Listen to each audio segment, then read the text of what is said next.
Hello and welcome to the Amateur of Life and Death podcast. I'm Luke Plimmer. And I'm Laura East. And each episode takes a look at a different aspect of the wonderful world of amateur theatre and features an amateur theatre maker talking about their theatrical life, theatrical loves and the times when they've died on stage.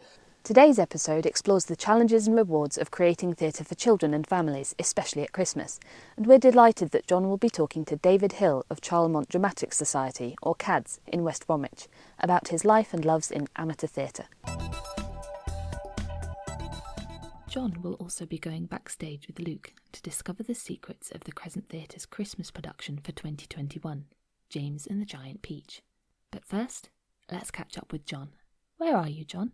I'm now stood outside the gates of Penny Hill Primary School in West Bromwich, a town of about 100,000 people that lies in the urban conurbation of Birmingham and the Black Country.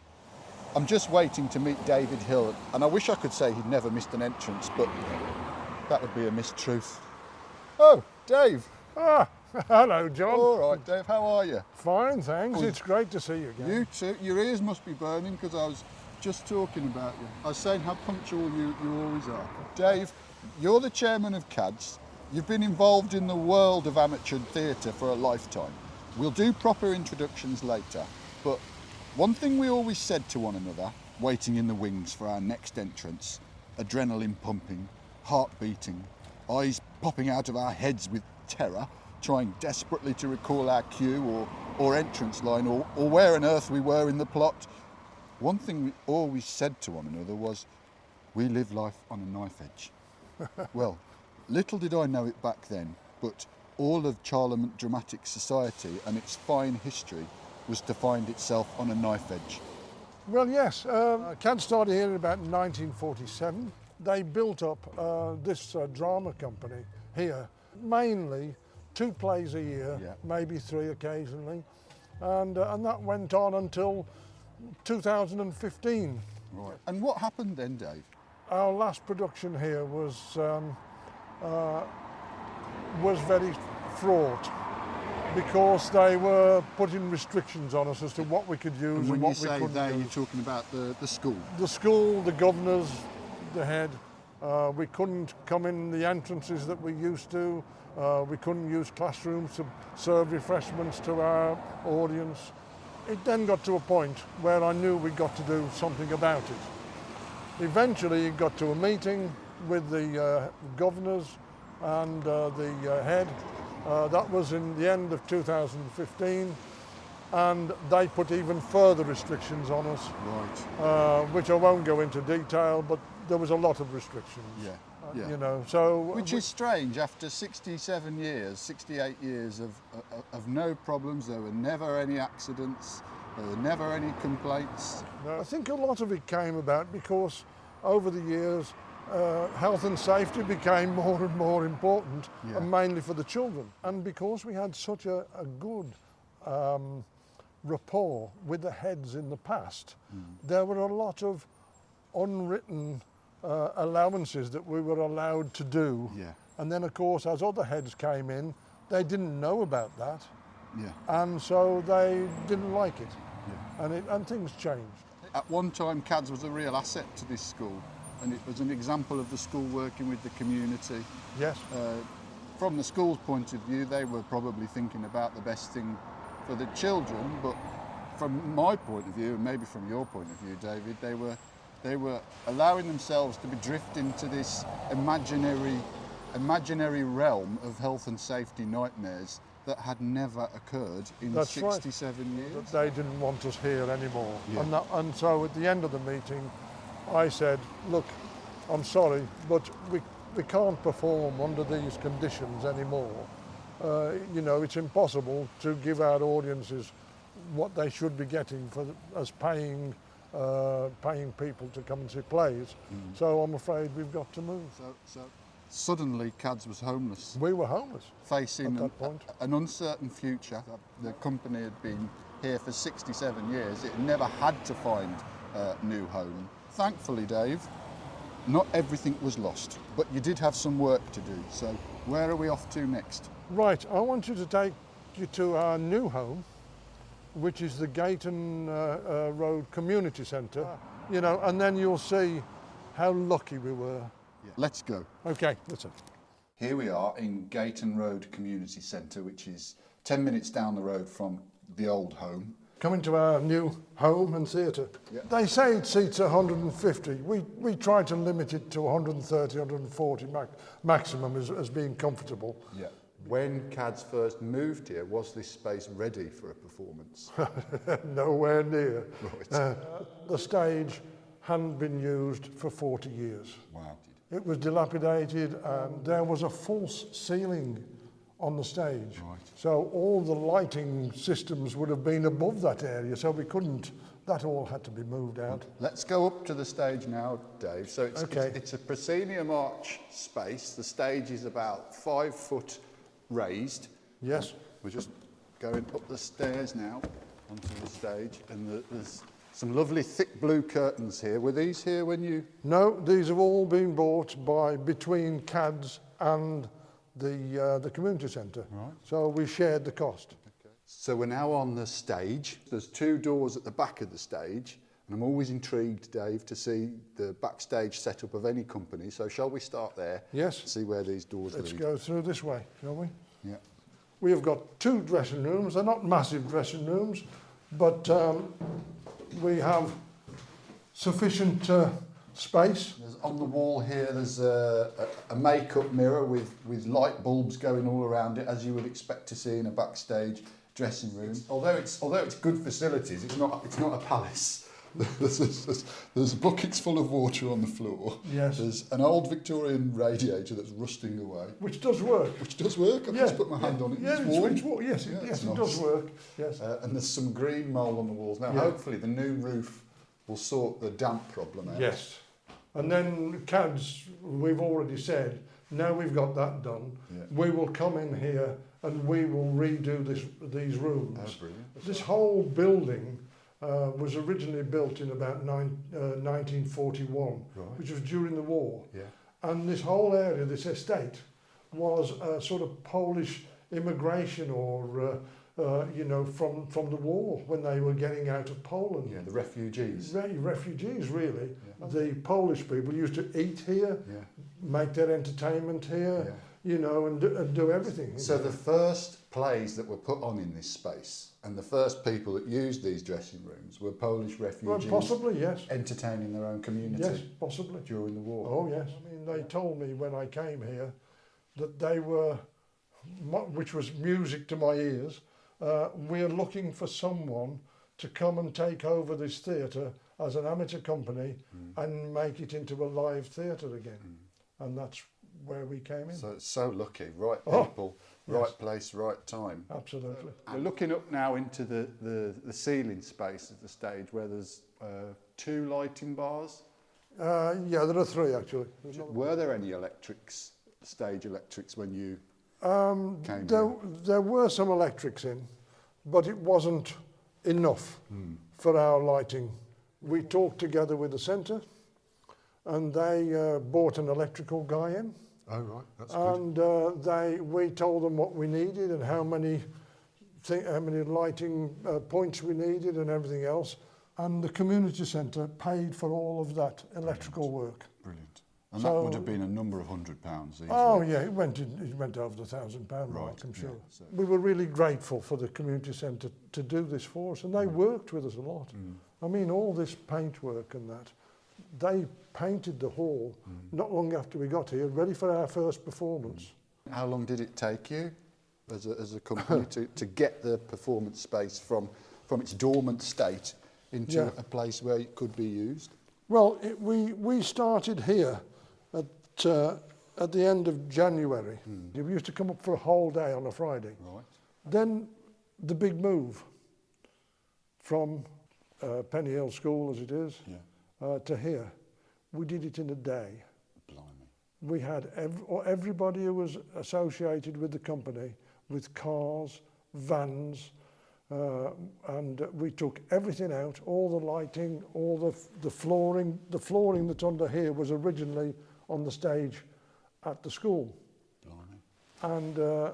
And we bought everything here, the furniture, the props. That was in March, and we started building a set on the 1st of April. and our first performance went in at the end of April, beginning of May.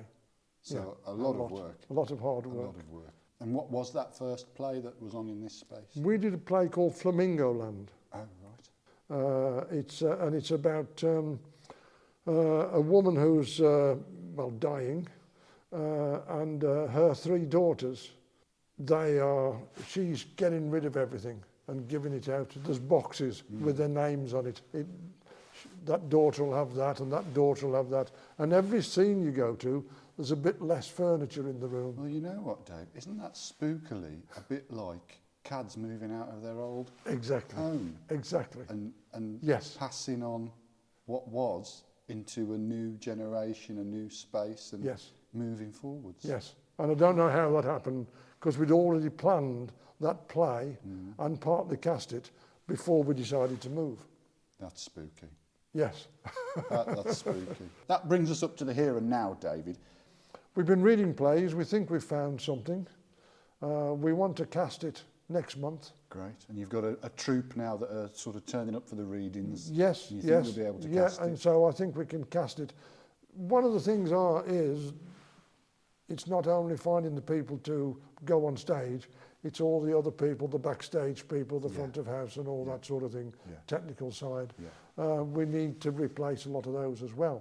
So that's still an ongoing search. And if anyone in West Bromwich was listening to this, Cads, Dave, how would they get... I am Cads. The one-man Cads. Yes. How would they get in touch?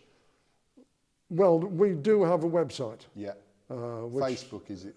There's a Facebook, there's a website. If you put CADS in, it'll find us. Or I suppose if you Google Charlemont Dramatic Society. Yes, it'll find us. And we would welcome anybody who was interested in joining us. Dave, your history with amateur theatre covers decades. We've got some questions we like to ask all of our podcast guests. Tell us about your first love.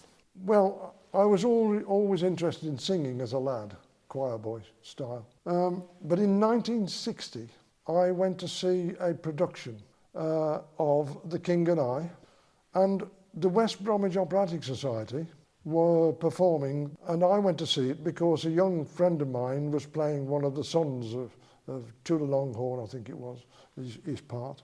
But I sat there, and it was absolutely fabulous. There must have been about 70 in the cast. They sold the theatre out on Saturday night, so 2,000 people on Saturday night. And so a real buzz, a real atmosphere. And the scenery, the costumes, the lighting, and the chorus singing, which I was obviously loved at that point, was fantastic. And I just wanted to be part of it. Now, the little romantic link in this is that I didn't know at the time, but my future wife was in that show. And I didn't know her then. And she was a dancer in The King and I in 1960. So in 1962, we got together, started courting, as they used to say in those days. In 1964, I joined West Bromwich Operatic Society. And because someone dropped out, and they were playing the part of a beefeater in Merry England, which is an old, really old show. Good music. And that took part in the King's Theatre in West Bromwich, which used to be the old Plaza Theatre. And it was changed into a cinema, the King's, the old King's, and they allowed us to change it from a cinema to a theatre for 1 week in the year, every year, for quite a few years. It meant moving the big screen back and all the sound equipment behind that. So anyway... And how many did that seat, that theatre in West Bromwich? It was probably just over the 1,000 mark, so I that would was think. a big theatre as well. Oh, yes, 1,000, 1,100, something like that, yes. Yes, it was a big theatre, lovely theatre. It all sort of took off from there. I was on the committee by 1967, and I did many jobs, culminating in being chairman for 6 years, from 1997 to 2003. So we made lots of friends, got to know a lot of people, and that was my life. That became our lives. Dave, our second question, what's been the love of your theatrical life? The one that stood out was the one that we did just before the pandemic, and it meant that Sylvia and I did a two-hander on stage, which was September in the Rain by John Godber. And it was really a story about his grandparents who used to go to Blackpool every year in September for their holidays, and of course it always rained. And it was all the things that went on in their life over those visits to Blackpool. And I thoroughly enjoyed doing that. And just for our audience, a two-hander, what we're saying there is there's just two cast members. Yes, we were both on stage all of the time, and it was a challenge, all the words, especially as you get older. But we had some fun out of it, and we hope that the audience enjoyed it, I think. I was sat in one performance, and what I loved about it was, I mean, CADs do have a loyal audience, so most of them knew that you and Sylvia have been married a long time. Yes. So there was this wonderful dynamic where there's two characters who've been married a long time, looking back on their lives, you know, but also there's two actors on stage who've been married a long time, who are facing the challenge of doing this two-hander, and occasionally the jumping around with lines and bringing each other back to the right place, but in such a way that the audience didn't really notice. But it was a wonderful interplay of the real and what you were faking. Yes, it is. So yes. John Godber, was it Hull Truck Theatre Company? He was Hull Truck Theatre Company. Which obviously is not based in London, so you're getting a voice that we get so much theatre that is London-centric and South-East-centric, and the voice of the North gets lost, really. Yes. And so the strength of John Godber and why it resonated with CAD's audiences is because you get that voice that feels more authentic. Yes, yes. Yeah. And there was a connection as well, really, because we had the chairman before, and his name was Moindig Price. I think you might remember him. Yes, I do remember Win. And but his son became a professional director, Gareth Tudor Price. Right. And he did plays in the West End, and he was studied at the Bristol Old Vic and that sort of place. And he went and joined the Hull Truck Theatre Company as an artistic director. And he worked together a lot with John Godber. Wow. And so he got to know a lot of, and then he directed a lot of John Godber's plays. And it was seeing September in the Rain that Gareth had directed that came locally to Lichfield that made us think we could do that. So that's an amazing story of things going full circle. So Gareth's father, Win, was at CADS. Yes. You know, spent a lot of time many working years. with CADS, and he was the chairman here for many years. His son went off, had a great career, worked with this guy, John Godber, who wrote a lot of plays, and I think it's said that John Godber's plays are some of the most often performed plays in the UK. And then those plays made their way back onto the stage of CADS. Yes. That's lovely, isn't it? Fantastic. Yeah. And CADS, as we say, has been going since 1947. So it's a company with a real rich history that's been handed down and handed down and handed down. Yeah. And what's that you've got there, Dave? I bought this to show you because it's like a school exercise book, isn't it? This is the first minute book of CADS, and it's handwritten, and it starts at 1947. Wow. So all of what we're looking at now, the first general meeting was held on 26th of very nice handwriting. 26th of August 1947. Yes, they stated at the end of that meeting that their production for their first play would be Ian Hayes' play called The Housemaster, and that was the first one in 1947. So it's a company with a rich history, and these things ebb and flow, I suppose. Yes. And I'm sure there were challenges, you know, that we're not aware of in the company's past. Absolutely. And as we've discussed, there's been challenges that you've had to face as chairman and get the company through. And the show must go on, David. Absolutely. That's the thing. The show must go on. It has to. It has to. And it will. Yeah. And it will. And going back to our questions, tell us about the one that got away. An awkward one for me because I've had such a lot of small parts. I've never had major parts, but I would have loved to have played one major part. And we read it a few times at CADS and we never did it. and that was The Dresser. Right. And The Dresser is a fantastic play and the film.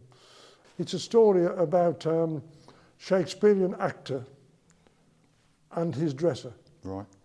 And his dresser did everything for him. And it takes part all in the dressing room at the side of the stage. And then you can see past the side of the stage where the performance is taking place on the stage. So and it's sort of a play within a play. Oh yes. Meta-drama. Yeah. Oh yeah. But it's a powerful piece. If you haven't seen it, watch the film. Right. There is a film called of The Dresser. Well, I will. I'll definitely look that up. It's one worthwhile doing, and it's for any company to do. But it is one that I would have loved to have played. That was really the only one. David, tell us about a time when you died on stage. I was in a production of Fiddler on the Roof. That was at the Alexander Theatre, 1989. And I played the Russian constable. So I had a big overcoat, cold in Russia, with a big hat, fur hat and whatever, and a rifle. Yeah. And I was the Russian constable. And in one scene, I had to go on stage, and I had to tell them that they had to leave Anatevka. I think you call it a pogrom these days, they call it. And so I had to tell them to leave. And I had about 2 pages of script. And at the end of that script, I had to say to them, "You've got 3 days to get out of here." In a bit of a Russian accent, of course. Right, of course. So I went to go on stage, and something distracted me. And my jacket came out, my microphone came dislodged, and I fiddled and faffed and walked on stage in the end. And by the time I got on stage, all the company were on stage. There was about 60, 70 people on stage. Big cast. Yes. Yeah. And big audience. Oh yes, yes. Full Alexander Theatre's 1,200 seaters, something like that. Yeah. And I had to tell Tevye that he was the leader of the community. He was the milkman, but he was the leader of the community. I had to tell him about what was going to happen. But I couldn't remember a word. My mind went completely blank. Yeah, just empty. I hadn't got any idea whatsoever. It was because of all this going on just before I went on. So what did I do?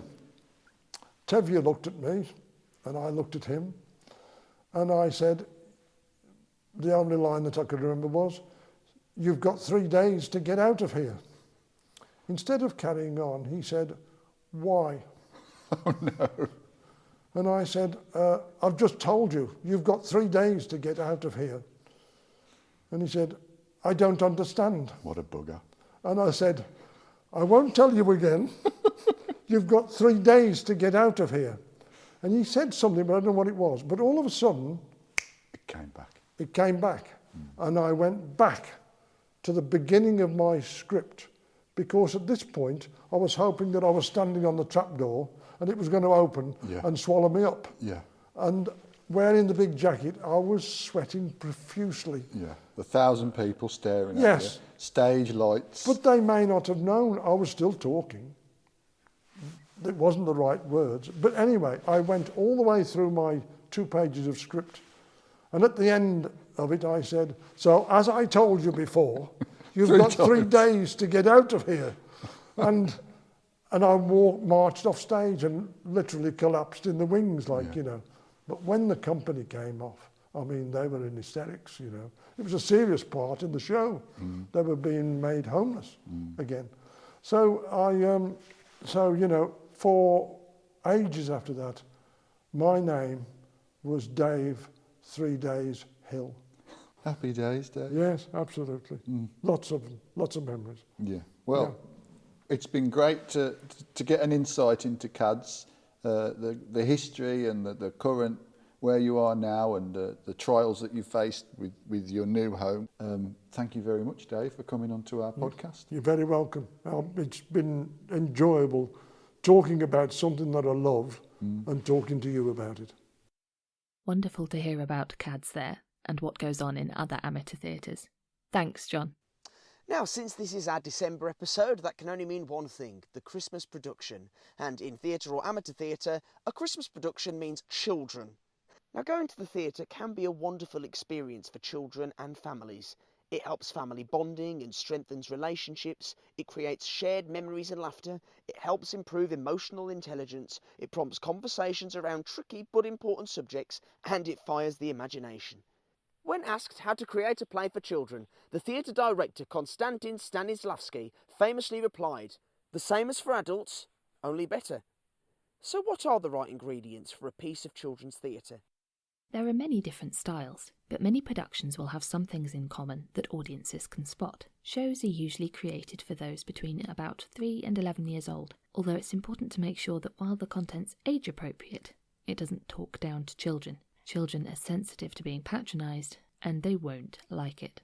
Successful children's shows will have certain conventions that they follow, that is, certain rules or ways of doing things, or things to do, that have become established over time, and theatre productions for children often follow these conventions, so that they can keep the young audience involved and interested. Some of these conventions include talking directly to the audience, known as direct address, audience participation, such as call and response, or sing-along, or in some types of show, making the audience part of the action and involving them in the story, whether with the whole audience or a handful of excited volunteers, using a chorus or a person or group of people on stage who comment on what's happening on stage, sometimes as characters in the action, sometimes as observers on the outside, although a chorus might have a different role in a musical show.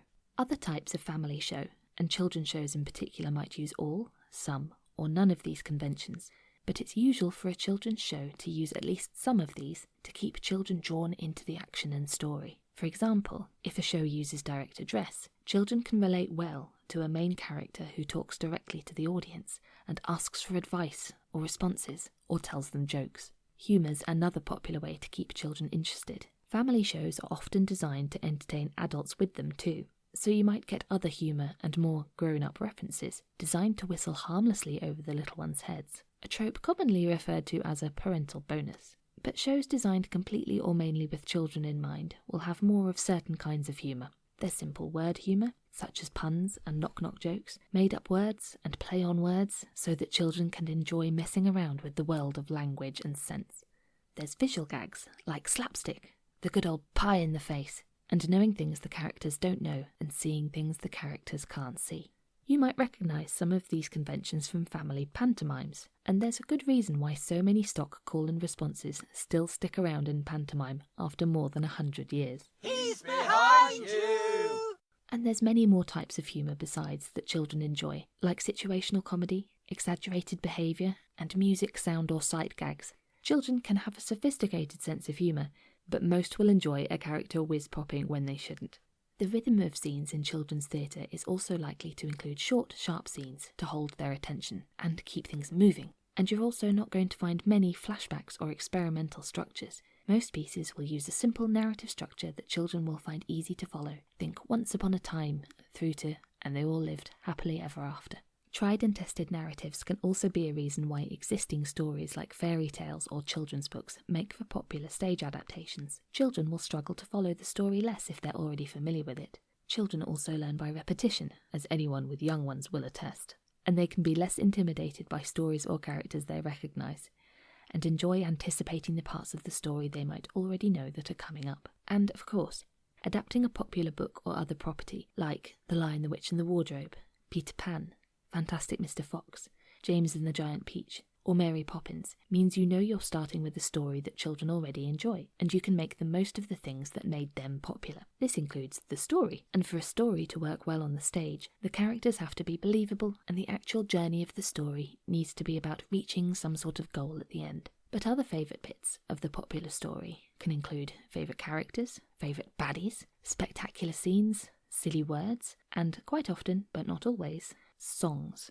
We said before that children learn by repetition, and songs often use simple, repeated words and phrases and tunes which help young audiences take in information. And of course, song and dance numbers don't just break up the story, making it easier to pay attention, and aren't just fun to watch, but they're often a chance for a good old sing-along or a boogie, for little ones to get their wiggles out, and to get the children interacting with what's going on stage.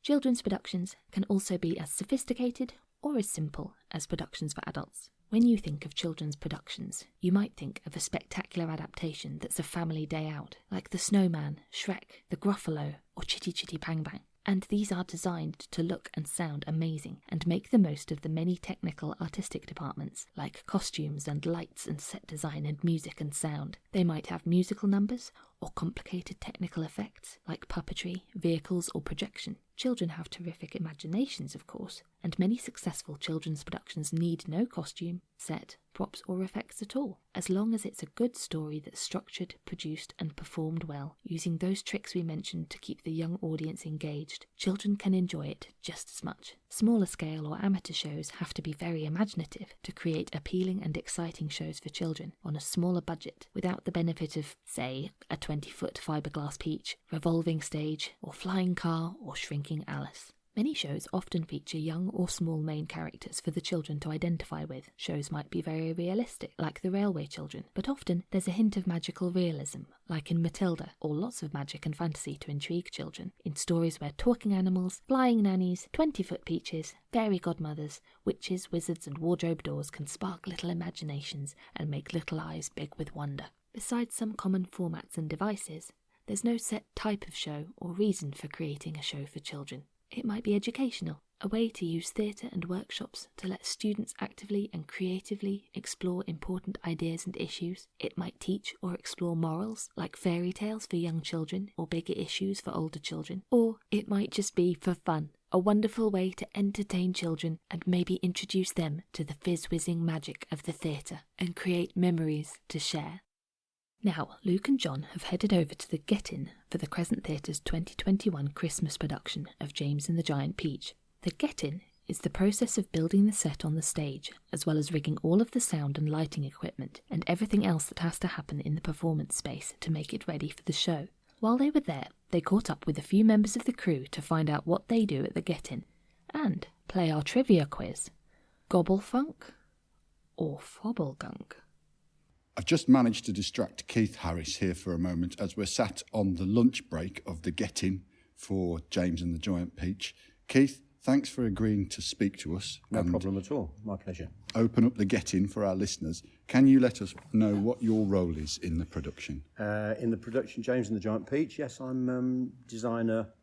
So I've designed the set and we've painted it in the workshop, built it in the workshop, and here it is today on the stage. Well, we spend a certain amount of time, and with James and the Giant Peach, we spent probably a month in the workshop from initial design stage. We then spent a month in the workshop building it and painting it.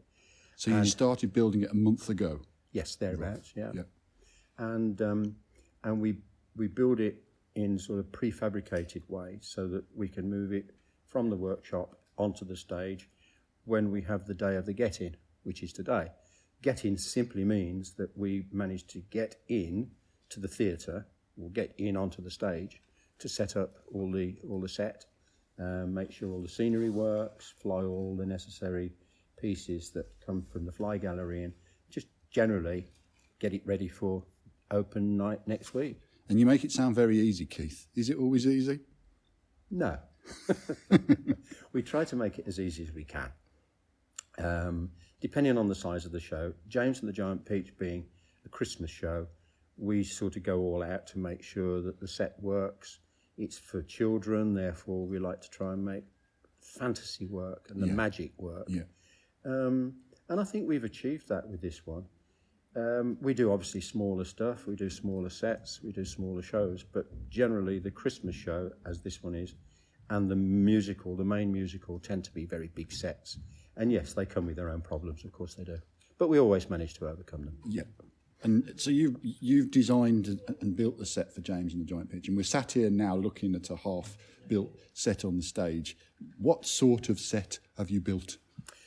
Well, again, it came with its own problems because at one stage it's the house which is set in a peach stone, funnily enough, in Central Park in New York. Oh, right. And then because of magic crystals and things like that, the peach grows, and we have to revolve it, so we have to turn it from the house to the interior of the peach. Right.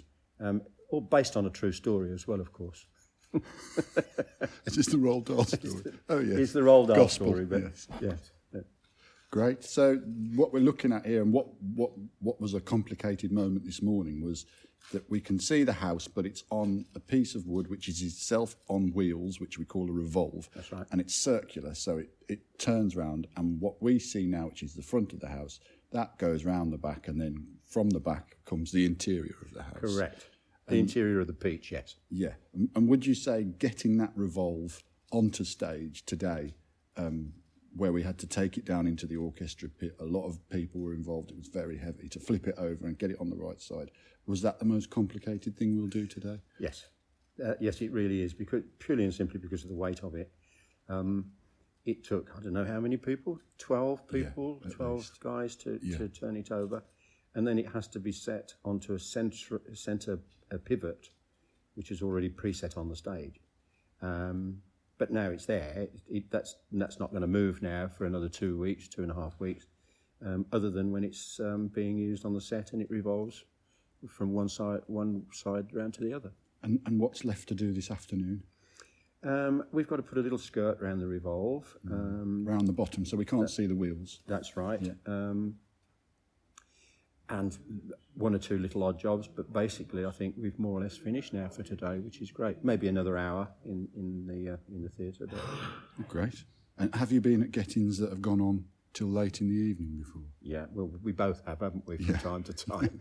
That sometimes they do, because we have today it's not just us, it's LX as well. So the electrics people need to get their flying bars in to set lanterns and things like that. And certainly with a huge piece of scenery like this is, they have to make sure that they can get their bars down to stage level to get their lights on them before we can actually erect what is now the peach. Yeah. Because now that's in place, they can't bring the bars all the way down. So we had to wait a little bit for them today, but we did have other things to do. So, I think today has been really successful, and the fact that it's now, 2 o'clock, we started this morning at 10. There's 4 hours is pretty good for a getting. Yeah, it's pretty good. And there's been a nice number of people here to help today. There have been. We've had some amazing people in today. Everybody helps, and it just makes the job that much easier. Many hands make light work. Too right, absolutely right. That's right. And how did you get into set building, Keith? Is it a difficult skill to learn? I've been doing set design and build as a hobby for 30 years now, more than 35 years. And all of that at the Crescent, or? Yes, all at the Crescent. My day job, I'm retired now, but my day job was graphic design. So I've always been a designer. Yeah. But when I first joined the Crescent, and instead of working on sort of A4 leaflets and business cards and things like that, all of a sudden I've got a 40-foot stage, and I can really let my imagination go wild. It's not just, though, in 2 dimensions, which is what I've always designed. It's actually in a 3-dimensional way.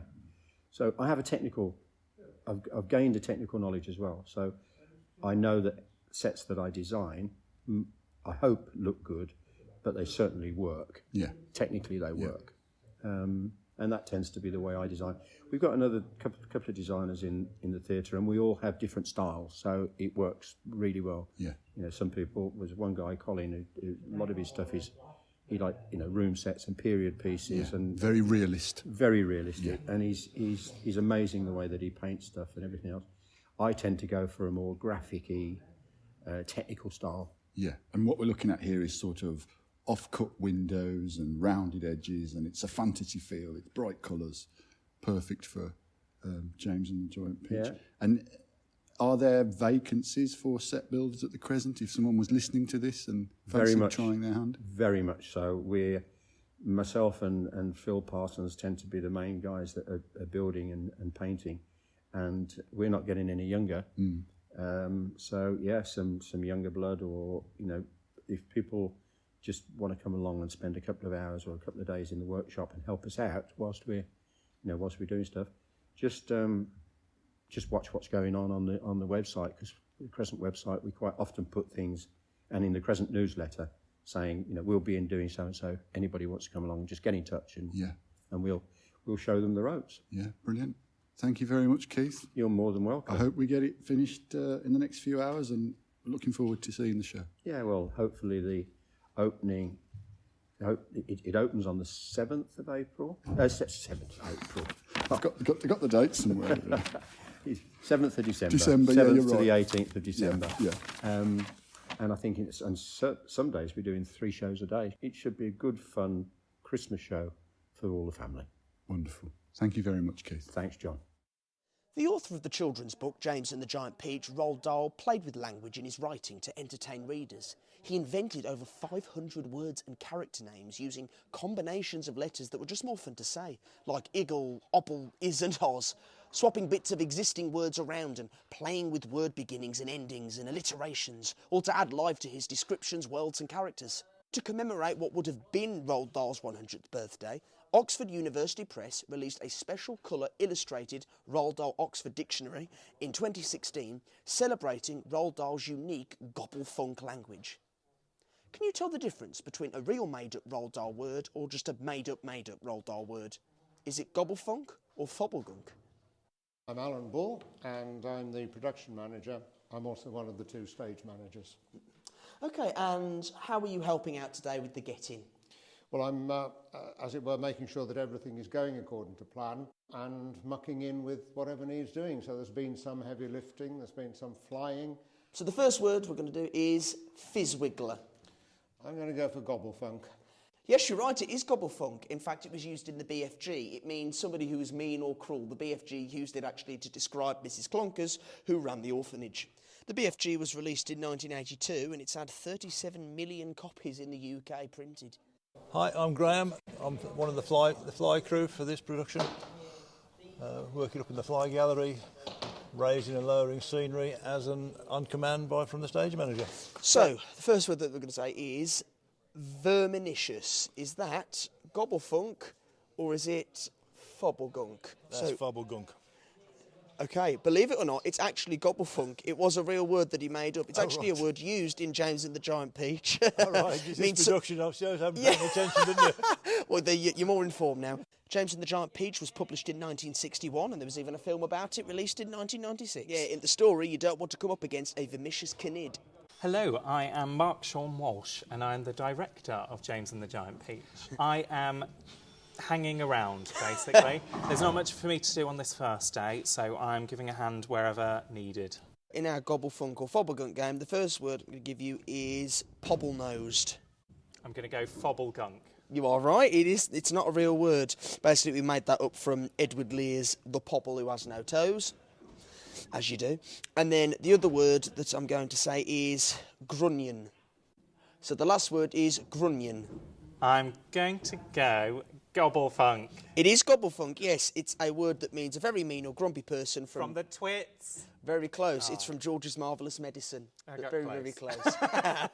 George's Marvellous Medicine was published in 1981 and dedicated to doctors everywhere. And I just wanted to read this because it's just hilarious. Though it was a popular book for reading to children in primary school, great care was taken by teachers to warn children to not try and recreate the medicine at home due to the hazardous nature of ingredients.